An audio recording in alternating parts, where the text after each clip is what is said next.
What is Batman vs. Superman Dawn of Justice? Well, first let's discuss what it isn't. Small, tidy, happy, a panacea to critics of what Zack Snyder has brought to the DC Universe. It's none of those things, but that may not be so bad. They're just traits, and when watching a film, you have to look at the whole. Does the center hold? Is it an achievement worth praising? First, let's think about logistics. Batman and Superman are two very different characters whose vast divide in abilities and power is much easier to shorten on the page. Suspension of disbelief is a much smaller obstacle in the sequential form because reality is always at arm's length. On the screen, however, it's a much different animal. One has to buy into the entire metahuman thing hook, line, and sinker. And fans of the Marvel Universe have. But as of yet, DC's fans have only embraced the darker, grittier world of Batman. When it comes to putting these two titans together on screen for the first time, it's truly difficult to merge two very different paradigms of what a superhero is. These aren't really compatible characters when you think about it. One lurks in the dark and uses every trick in the book to win, and the other is so invincible they approach everything head-on and withstand anything an adversary has to offer. There's a fundamental flaw in merging these two worlds, and it's something that has a chance of irritating one half of the fandoms involved every time. There's another inherent problem when trying to introduce this kind of skirmish into the real world: collateral damage. It's impossible to avoid. Villains aren't just bound and gagged for when the cops arrive. This isn't the G.I. Joe cartoon, where right as a missile hits a plane, 15 parachutes pop out and everyone floats down to safety. Man of Steel in its gigantic battle causes a lot of controversy due to the scale of destruction, and that event sets off the conflict between Batman and Superman here. But it's really only the beginning.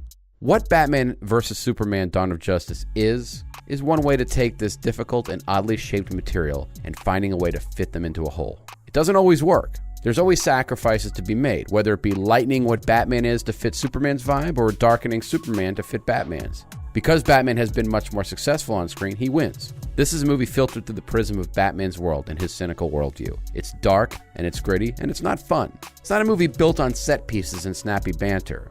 What it is the Big Bang in DC's universe. And while it is rough around the edges, it does effectively build a cinematic world where all of these oddly shaped pieces can fit together believably.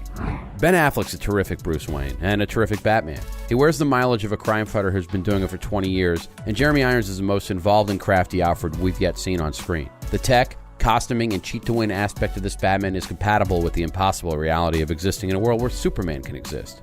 And Henry Cavill's a great Superman, appropriately bland at times, but also a physical specimen who's believable as the Man of Steel. Jesse Eisenberg's Lex Luthor is a bit arch, but the actor does have a lot of fun with the role, though his motivations are a bit weak, and he's twirling his mustache from the jump. Gal Gadot is a revelation as Wonder Woman, and though the teases for the upcoming Justice League movies are a bit overt and backed by excessively loud "this is a big moment" music, it really does feel like DC has pulled up a seat to the big table and can serve as a nice counterweight to what Marvel has been doing. Doomsday is an unstoppable force, and though a dialogue-free berserker is not everyone's bag, it's a much more incredible creation than the trailers would indicate. The film doesn't have an organic flow, and the first act seems more like a collection of moments than narrative, but there's a lot of ground to cover. It's not all effective, but there are plenty of interesting and effective moments. When it does hit its stride, the pedal is to the metal, and the resulting film is a large and unstable time bomb, but one that ultimately delivers. It's going to be controversial, and the reviews have been all over the map. The end result is expectations. Films like this are very much a powder keg whose ability to remain undetonated hinges on what kind of fire the audience brings with it. For those looking to find faults and blow the whole thing up, there's plenty of opportunities for that. For those coming in hoping to see something new that isn't a carbon copy of what the competitor is doing, there's a lot of happy faces to be had. The movie is, for better or worse, a deeper experience than just simply being two famous characters beating each other to a pulp. It's a mirror to us in the ever-evolving marketplace. This is like when a controversial creator does their spin on a character in the comics. It may not be the golden age version of these heroes, but it's huge, and I, for one, can't wait to see where it goes from here.